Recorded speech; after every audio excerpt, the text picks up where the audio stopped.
1951ರಲ್ಲಿ ಒಂದು ಶಾಲೆ ನಿರ್ಮಾಣ ಆಗಿತ್ತು. ಸೊ ಆ ಶಾಲೆ ಇವಾಗ ಹೆಂಗಿದೆ ಗೊತ್ತಾ? ಅದನ್ನು ತೋರಿಸ್ತೀವಿ ನಿಮಗೆ. ಆ ಕಾಲದ ಶಾಲೆ ಇದು. ಅಂದರೆ ಇವಾಗ ಯೋಚನೆ ಮಾಡಿ ಅದು ಹೆಂಗಿರಬೇಕು ಅಂತ. ಈ ಶಾಲೆಗೆ ಬರೋದೇ ಬಡ ಮಕ್ಕಳು, ಆದರೆ ವಿದ್ಯಾ ದೇಗುಲಕ್ಕೆ ಸೂರೇ ಇಲ್ಲ.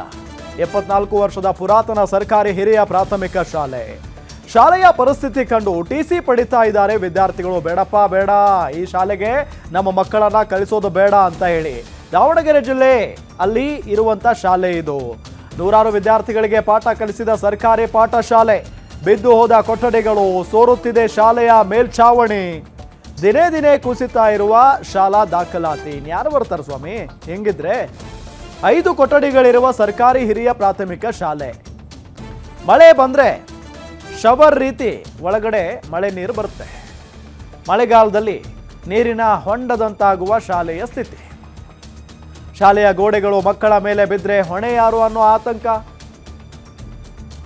1951ರಲ್ಲಿ ನಿರ್ಮಾಣ ಆಗಿದ್ದಂತ ಶಾಲೆಯನ್ನ ಇನ್ನೂ ಕೂಡ ಅದೇ ಶಾಲೆಯಲ್ಲಿ ಮಕ್ಕಳಿಗೆ ಪಾಠ ಮಾಡ್ತಾರಂತೆ. 74 ವರ್ಷದ ಪುರಾತನ ಸರ್ಕಾರಿ ಹಿರಿಯ ಪ್ರಾಥಮಿಕ ಶಾಲೆ ಅದು.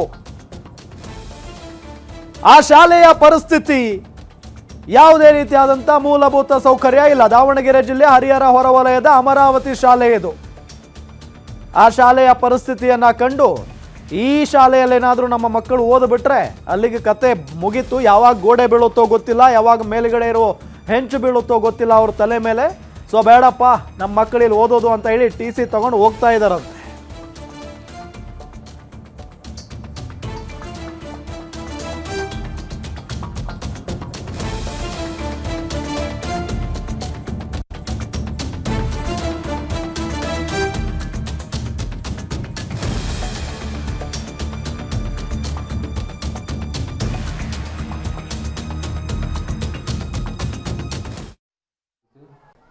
ಸರ್ ಇಲ್ಲಿ ಮಳೆ ಬಂದರೆ ಏನು ಪಾಠ ಮಾಡೋಕ್ಕೂ ಸರಿ ಇರಲ್ಲ. ನಾವು ಓದ್ಕೊಳಂದ್ರೆ ನಮ್ಮ ಮ್ಯಾಲಿಂದ ನೀರು ಬಿದ್ದು ನಮ್ಮ ಬುಕ್ಕ ಎಲ್ಲ ತೊಯ್ತವೆ, ನಾವು ತೊಯ್ತೀವಿ.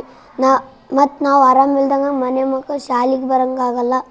ಮತ್ತು ಅಲ್ಲೆಲ್ಲ ಬಿಲ್ಡಿಂಗ್ ಎಲ್ಲ ಬಿದ್ದು ಇದು ಆಗಿರ್ತ. ಮತ್ತು ಫ್ಲೋರಿಂಗ್ ಎಲ್ಲ ನೀರು ನಿಂತಿರ್ತದೆ ಸರ್. ಮತ್ತು ಬೆಳಗ್ಗೆ ಬಂದು ನಾವೇ ಒರೆಸ್ಕೊಂಡು ಮಿಸ್ ಎಲ್ಲರೂ ಪಾಠ ಮಾಡೋಕ್ಕೆ ಬರ್ಬೇಕು ಸರ್. ಈಗ ನಲಿಕಲ್ಲಿ ಒಂದೇ ರೂಮ್ ಸರ್ ಇರೋ ಸರ್. ಮಳೆ ಬಂತಂದ್ರೆ ಅಲ್ಲೇ ಹೋಗ್ಬೇಕು ಸರ್. ಅಷ್ಟ್ರಿಗೂ ಪಾಠ ಕೇಳೋಕ್ಕಾಗಲ್ಲ ಸರ್ ನೆಟ್ಟಿಗೆ. ನಮಗೂ ಭಯ ಆಗ ಸರ್. ಇದು ಬೀಳಂಗೈತಿ ಅಲ್ಲ, ಅಲ್ಲೊಂದು ರೂಮ್ ಬೀಳಂಗೈತಿ, ಇದೊಂದು ರೂಮ್ ಬೀಳಂಗೈತಿ ಸರ್. ತಾಲೂಕಿನ ಅಮರಾವತಿ ಕಾಲೋನಿಯ ಮಲ್ಲಿಕಾರ್ಜುನ ಬಡಾವಣೆಯಲ್ಲಿ 1951ರಲ್ಲಿ ನಿರ್ಮಾಣ ಮಾಡಿದಂಥ ಸರ್ಕಾರಿ ಉನ್ನತೀಕರಿಸಿದ ಶಾಲೆಯಲ್ಲಿ ಏನು ಅವ್ಯವಸ್ಥೆಯ ಗೂಡಾಗಿದೆ. ಒಂದು ಸುಮಾರು ಇಲ್ಲಿ 5 ಕೊಠಡಿಗಳು ಪಾಳು ಬಿದ್ದಿದ್ದಾವೆ. ಅವೆಲ್ಲ ಹಂದಿ ನಾಯಿ ಗೂಡುಗಳಿಗಿಂತನೂ ಕಡೆಯಾಗಿ ಆ ಶಾಲೆಗಳು ಇವತ್ತು ಪಾಳು ಬಿದ್ದಿದ್ದಾವೆ. ಮತ್ತು ಉಳಿದಿರ್ತಕ್ಕಂಥ 3-4 ಕೊಠಡಿಗಳಲ್ಲಿ 3 ಕೊಠಡಿಗಳು ಈಗ ಆಲ್ರೆಡಿ ಚಾವಣಿಗಳು ಸೋರ್ತಾ ಇದ್ದಾವೆ. ಆ ಚಾವಣಿ ಸೋರ್ತಿರೋದ್ರಿಂದ ಮಕ್ಕಳು ಮತ್ತು ಪೋಷಕರಲ್ಲಿ ಏನೋ ಒಂದು ಭಯದ ವಾತಾವರಣ ಸೃಷ್ಟಿಯಾಗಿದೆ. ಪೋಷಕರು ತಮ್ಮ ಮಕ್ಕಳನ್ನ ಯಾವುದೇ ರೀತಿಯ ಒಂದು ಆತಂಕ ಭಯ ಇಲ್ಲದೆ ಶಾಲೆಗೆ ಮಕ್ಕಳನ್ನು ಕಳಿಸ್ಲಿಕ್ಕೆ ಇಲ್ಲಿ ಭಯ ಬೀಳ್ತಾ ಇದ್ದಾರೆ. ಅದೇ ರೀತಿ ಈ ಹಿಂದೆ ನಾವು ಸರ್ಕಾರ ಡೀಟೇಲ್ಸ್ ಕೊಡ್ತಾರೆ ನಮ್ಮ ದಾವಣಗೆರೆ ರಿಪೋರ್ಟರ್ ಮಲ್ಲಿಕಾರ್ಜುನ್. 74 ವರ್ಷದ ಹಳೆ ಶಾಲೆ. ಇದುವರೆಗೂ ಯಾರು ಇದನ್ನು ರೆಡಿ ಮಾಡುವಂಥ ಕೆಲಸಕ್ಕೂ ಮುಂದಾಗಿಲ್ವಾ ಅಂತ? 74 ವರ್ಷ ಅಂತ ಅಂದರೆ ಆ ಬಿಲ್ಡಿಂಗ್ನ ತೆರವುಗೊಳಿಸಿ ಮತ್ತೊಂದು ಕಟ್ಟಡ ನಿರ್ಮಾಣ ಆಗಬೇಕಾಗಿತ್ತು ಈಗ ಅಲ್ಲಿ. ಖಂಡಿತ ರಾಮ್, ಏನಂತಂದ್ರೆ ಕಳೆದ 1951ರಲ್ಲಿ ನಿರ್ಮಾಣವಾಗಿರ್ತಕ್ಕಂಥ ಶಾಲೆ, ಅಂದು ನಿರ್ಮಾಣವಾಗಿರ್ತಕ್ಕಂಥ ಶಾಲೆ ಇಂದಿಗೂ ಕೂಡ ಅದೇ ಒಂದು ದುಸ್ಥಿತಿಯಲ್ಲಿ ಇರ್ತಕ್ಕಂಥದ್ದು. ಅಂದ್ರೆ ಸರ್ಕಾರಗಳು ಸರ್ಕಾರಿ ಶಾಲೆಯನ್ನ ಉದ್ಧಾರ ಮಾಡಬೇಕು, ಅದನ್ನ ಅಭಿವೃದ್ಧಿ ಪಡಿಸಬೇಕು ಅನ್ನೋ ಕಾರಣಕ್ಕೋಸ್ಕರ ಏನು ಕೋಟ್ಯಾಂತರ ರೂಪಾಯಿ ಹಣವನ್ನ ವ್ಯಯ ಮಾಡುತ್ತೆ. ಆದ್ರೆ ಆ ಕೋಟ್ಯಾಂತರ ರೂಪಾಯಿ ಹಣ ಎಲ್ಲಿ ಹೋಗುತ್ತೆ, ಯಾರ ಜೇಬಿಗೆ ಹೋಗುತ್ತೆ ಅನ್ನುವಂಥ ಒಂದು ಯಕ್ಷ ಪ್ರಶ್ನೆ. ಈ ಒಂದು ಪ್ರಶ್ನೆಗೆ ಒಂದು ವಿಚಾರ ಏನಂತಂದ್ರೆ, ಈ ಹರಿಹರ ತಾಲೂಕಿನ ಅಂದ್ರೆ ಅಮರಾವತಿ ಬಡಾವಣೆಯಲ್ಲಿ ಇರ್ತಕ್ಕಂಥ ಏನು ಸರ್ಕಾರಿ ಶಾಲೆ ಅಂದ್ರೆ ಇಲ್ಲಿ 1ರಿಂದ 8ನೇ ತರಗತಿಯವರೆಗೆ ಕೂಡ ಒಂದು ಶಾಲೆ ನಡೀತಾ ಇದೆ. ಅಲ್ಲಿದ್ದ ಸುಮಾರು 100-150 ಜನ ಇದ್ದ